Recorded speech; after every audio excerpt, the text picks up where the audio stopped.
حضرت سفیان ابن عبداللہ ثقفی فرماتے ہیں میں نے عرض کیا یا رسول اللہ صلی اللہ علیہ وسلم حضرت مجھے کچھ حکم فرما دیجئے، کچھ نصیحت مجھے کیجئے، ایسی بات بتلا دیجئے تاکہ میں اس کو مضبوط پکڑ لوں، نصیحت کیجئے۔ آپ نے فرمایا قل ربی اللہ ثم استقم، فرمایا آپ نے فرمایا کہ یہ کہو کہ اللہ میرا رب ہے، اس کے بعد اس پر مضبوطی کے ساتھ جمے رہو۔ قال قلت یا رسول اللہ صلی اللہ علیہ وسلم ما اخوف ما تخاف علیہ، حضرت میرے بارے میں آپ کو کسی چیز کا اندیشہ ہے کہ وہ چیز مجھے نقصان پہنچائے، کسی چیز کا اندیشہ ہے؟ فاخذ بلسان نفسه ثم قال هذا، آپ نے ایسا فرمایا، اپنی زبان مبارک کو پکڑا رسول اللہ صلی اللہ علیہ وسلم نے اس طرح سے، تو فرمایا هذا، یعنی اس کا مطلب یہ ہے کہ مجھے آپ کے اندر اور کسی چیز کا اندیشہ نہیں ہے کہ آپ کوتاہی کریں گے، اس میں آپ کو نقصان ہوگا، بالکل نہیں، البتہ یہ ایک چیز ہے اس کا مجھے اندیشہ ہے کہیں آپ کو یہ نقصان نہ پہنچائے۔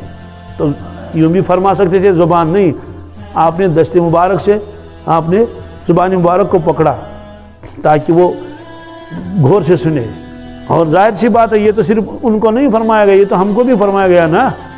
اس کا مطلب تو ہے کہ ہماری زبان کے بارے میں بھی آپ کو اندیشہ ہوگا کہ میری امت کو جو نقصان پہنچائے وہ کیا ہے؟ زبان۔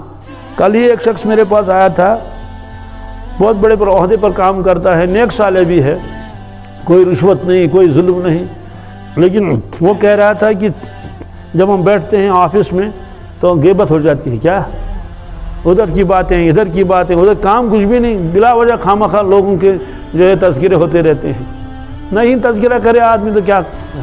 اس لیے ہمارے مشائخ کے یہاں کسی زمانے میں چلے خاموشی نکالا جاتا تھا، کیا چلے خاموشی، کیا کرنا ہے بس خاموش رہنا ہے۔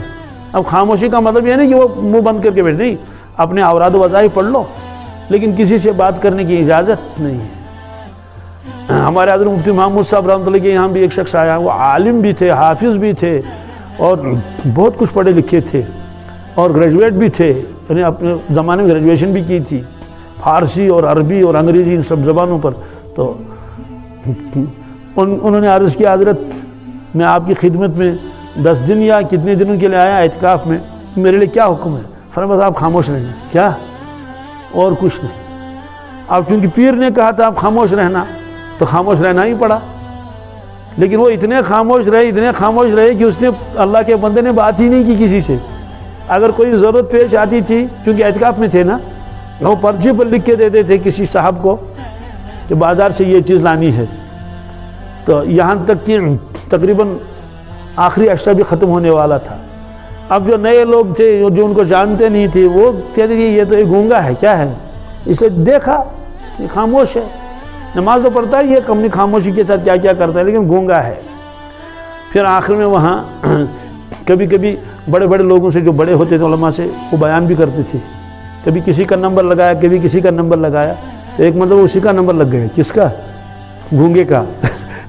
جی اب جب اس نے بیان کر لیا، اور سبحان اللہ، اب ان کے تو کان کھڑے ہو گئے، ارے ہم تو اس کو گونگا سمجھتے تھے، اسی کی اتنے دنوں تک اس نے کوئی بات ہی نہیں کی، اور اب یہ قرآن و حدیث سنا رہا ہے، یہ تو بڑا عالم ہے۔